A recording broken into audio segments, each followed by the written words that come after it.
So, I just wrapped up a long, grueling job and decided to treat myself to a drink at the Shard, one of the best spots in London, with a view to match. I managed to snag a window seat, ready to enjoy a Vesper martini, when out of nowhere, a girl approached me and asked if she could join me. The bar was crowded, and there I was, minding my own business. Now, I could have said no. I could have lied and said that I was expecting someone, but I opened the door and invited her in. Little did I know that that simple act would lead to an interesting evening. Here are 10 lessons I learned from the experience that can help you stay confident even in the most unconfident situations. Chapter 10. Open the door to the unexpected. We're all guilty of it, myself included. I'll talk to her when I have that six-pack. I'll ask my boss for a raise when I've got a good streak at work. I'll wait until I win the lottery. The truth is, though, is that confidence comes from embracing the unexpected. You don't grow by staying in your comfort zone. In fact, staying in your comfort zone is the worst thing you can ever do. You grow by opening the door to new experiences. Actionable tip. It may seem easy to say no to someone on the street stopping you asking us to sign up to something notwithstanding, but don't be afraid to say yes once in a while. You never know. It might lead to a story worth telling or a lesson worth learning. It may seem scary to do so, but the more you do it, the less uncertain it becomes, and the more confident you will feel in unknown circumstances. Chapter 9. Laugh at yourself. I wish I'd stood up and greeted the girl as swiftly and seductively as James Bond. In fact, in my head, that's how I imagined it, but the reality was different. As I stood up to greet her, I managed to bang my head on a low-hanging light, a moment that could have been embarrassing, but instead of letting it ruin the vibe, I laughed it off and made a light-hearted comment. If anything, this moment helped to diffuse the awkwardness between us, and we had something in common that was unique to us, as well as a story to tell. Actionable tip. When something embarrassing happens, don't shrink away. Embrace it. Make a joke, smile, and keep the mood light. Confidence isn't about being perfect. It's about being real and being able to handle uncertain situations. I could have reacted differently in that instance. I could have become angry, sullen, shy. But I paused, waited, and responded with humour. Chapter 8. Show vulnerability. As we waited for our drinks to arrive, we chatted about what we did and our past experiences in the world. She told me she'd recently been let go from her job. I said that I could empathise with her, as I had experienced something similar, and how such events, though traumatic and upsetting at the time, do let you see what happened was your inner voice quietly telling you that the path you were on was no longer satisfactory for you. This exchange created a genuine connection, something that we could build on and show our fallacies that we were on the right path in our careers. Actionable tip. Don't be afraid to share something personal. It can build a bridge of trust and mutual respect, which is the foundation of true confidence. If it doesn't connect you to the other person, then move the conversation onto something safer or get the bill. Don't apologise for who you are. Chapter 7. Ask unique questions. I've had experiences of going on speed dates, and to be honest, I find them quite dull. The usual questions pop up. Who are you? Where do you live? What do you do? Sure, they are interesting, or not, to the stranger that sits across from you. But when you meet someone and there's the possibility of a relationship with them, you don't want your questions to sound like you're at a job interview. Before you know it, you'll be asking, so where do you see yourself in 5 years? I made it my mission not to find out straight away what she did. I enjoy challenges, plus there's the opportunity for humour. So instead of asking the usual, what do you do? I asked, if you won the lottery tomorrow, would you still be doing what you're doing now? This question can do one of two things. It can either confirm that she likes what she does or not. In the latter, you can probe the person you're talking to and find out where their real passions lie, which can lead to a more engaging discussion, and also challenge and tease them, which can create more tension between the two of you. Actionable tip. Skip the small talk. Come up with an interesting twist on a classic question. It'll make you stand out and keep the conversation lively. Other questions you could ask. You find a book that accurately predicts your future. Would you read it? Or, you can change one decision from your past. What would it be? And how do you think it would affect your present? Chapter 6. Maintain eye contact. Throughout our conversation, I held her gaze, maintaining eye contact. This showed I was engaged and interested. It's a subtle, yet powerful way to communicate confidence. There were times where I did glance away from her eyes. This can create desire in the other person. If they sense that they are losing your interest and are interested in you, then they will try and bring your focus back onto them. Actionable tip. Practice maintaining eye contact during conversations.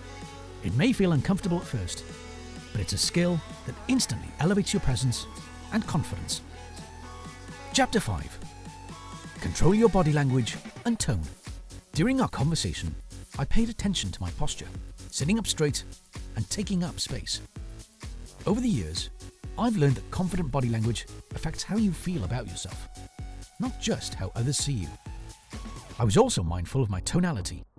Sitting next to me were a group of people, and I could hear everything that they said, which, though entertaining on some parts, didn't create any intrigue to the person next to them.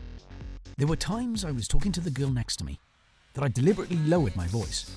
This created a sense of interest within her, as she wanted to hear what I had to say, so she would move in closer, thus creating more intimacy between us. Actionable tip. Be mindful of your posture. Stand tall, keep your shoulders back, and avoid fidgeting. Your body can help set the tone for how you feel inside. Also, sometimes it's not what you say, but how you say it. Silences and pauses in conversations can create intrigue and interest in the other party, which will make them invested in you. Chapter 4. Focus on the moment. I used to worry how I felt or how I was perceived by many people for the longest time. Being bullied will do that to you. But one of the advantages of growing older is to become comfortable within yourself. And one of the ways that I've learned to do this is to stay present in a conversation, fully engaged, rather than worrying about what to say next or how I was being perceived. I used to be worried about silences between me and the person that I was talking to. Now, I no longer fear them.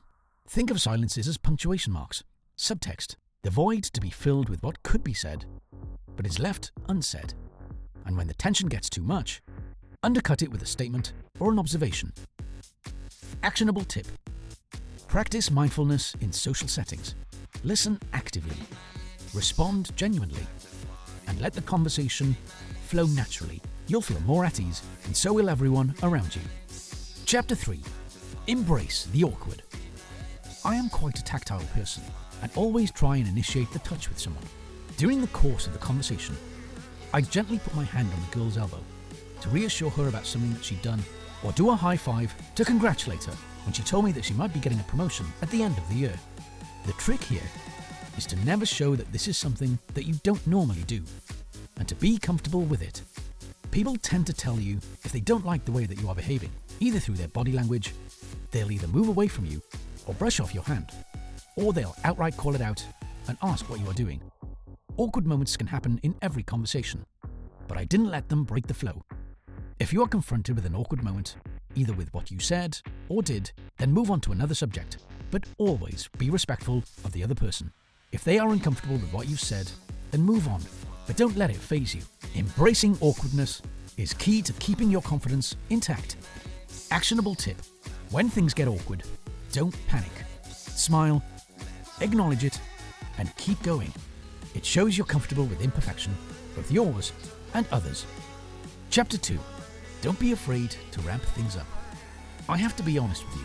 If a few years ago you would have told me that you're going to meet a girl whilst having a drink at the Shard, I probably wouldn't have believed you. I have seen myself in the mirror, and though I am quite confident, I wouldn't think of myself as attractive.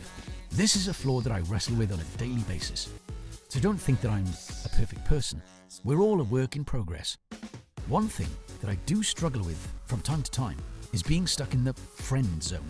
And when I meet someone intriguing, intelligent, and attractive, I yearn to be seen as more than just their buddy. So, in addition to initiating touch at points during the conversation, here are a few things that I do to try and escape Friendsville. Number 1.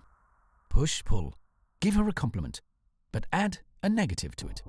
So, for instance, if you like what she's wearing, you could say, "Wow, I really like your pink dress, but I'm worried that if I stare at it for too long, I'll end up in Barbie land and you'll ken me." Number 2. Disagree with her. No one really likes an echo chamber. If she likes Oasis and you like Blur, then call her out on it. At the end, you can tease her and say, "You've almost convinced me. I'll definitely maybe listen to something other than Wonderwall. Number 3. Tease. Teasing is a good way of flirting and provides spikes in the conversation. You never want to be predictable. So, like the above, if she says that she loves Oasis, tease her and ask her if she genuinely loves the band, or did she steal a t-shirt from an ex and pretends to like them just to justify the t-shirt. Number 4. Don't be mean. This is probably the most important thing you should remember when trying to ramp things up with someone. Most people have hang-ups about something or other. The main thing is not to tease them about something that they might have issues with. For example, if a girl is quite voluptuous, then it's not flirty to say, "Wow, good thing you weren't on the Titanic. That thing would have sunk faster than it did." That's just mean, and will probably get you a slap round the face. Confidence in flirting comes from striking the right balance between playful teasing and respectful interaction. The goal is to create a fun, engaging atmosphere where both of you can relax and enjoy the conversation without crossing into uncomfortable territory. Actionable tip: when you're teasing or playfully disagreeing, always keep your tone light and positive. Pay attention to her reactions. If she's smiling and engaged, you're on the right track. If she seems offended or uncomfortable, dial it back and shift to a more genuine compliment or conversation topic. Remember, it's not about being perfect. It's about being aware, adaptable, and respectful. Aim to leave her feeling uplifted and intrigued, not put down or uneasy. Confidence isn't about being perfect. It's about being real, and that's where true attraction lies. Chapter 1. Handle rejection gracefully. The game changer. I asked if she was up for another drink. She responded that she had to be up early for work. Appreciating that our time was coming to an end, and appreciating the time that we had spent with each other, I asked for her number. She was coy, saying she was busy. Years ago, I would have been flummoxed. But now, I don't let it faze me. I simply responded, "That's fine, take it. And if you want to respond to a message or not, then that's fine too." In the end, we swapped Instagram handles. Actionable tip: when faced with rejection, respond with grace and understanding. Keep your cool, smile, and move on. Confidence isn't about never getting rejected. It's about showing you can handle it with dignity. And if you lasted this long, then here's your bonus. Bonus: get rejected and learn from it. Years and experience teach us that rejection is normal. As a child, I remember having a crush on a girl and having my heart broken when she told a friend of mine to tell me that she doesn't want to go out with you and she thinks that you're ugly. My ego smashed like a Ming vase that day, and in some ways, I've been recovering ever since. But rejection is a lesson. We are not going to click with everyone, and even those we do connect with at the time grow and develop, and you may not be suitable for them or them for you. It teaches resilience and shows that you can thrive even when things don't go your way. I may seem mature about it now, but it still stings when I'm told, "No thank you," or "I have a boyfriend." The shift happened when I saw myself as the prize. My life and what my life could be are amazing, and if you don't want to be a part of it, then that's your decision, not mine. Inspiring thought: embrace rejection as part of the journey. Each no brings you closer to a yes, and every setback helps you build a more resilient, confident version of yourself. Conclusion: own your moments. Confidence is not always about getting it right. It's about showing up, embracing the unexpected, and staying true to yourself. Every awkward moment and every rejection is an opportunity to grow. If you've had similar experiences, share them in the comments below. I'd love to hear your stories. And if there's a topic you'd like me to cover in future videos, drop your suggestions. And don't forget to like, subscribe, and hit the bell icon. Until the next time.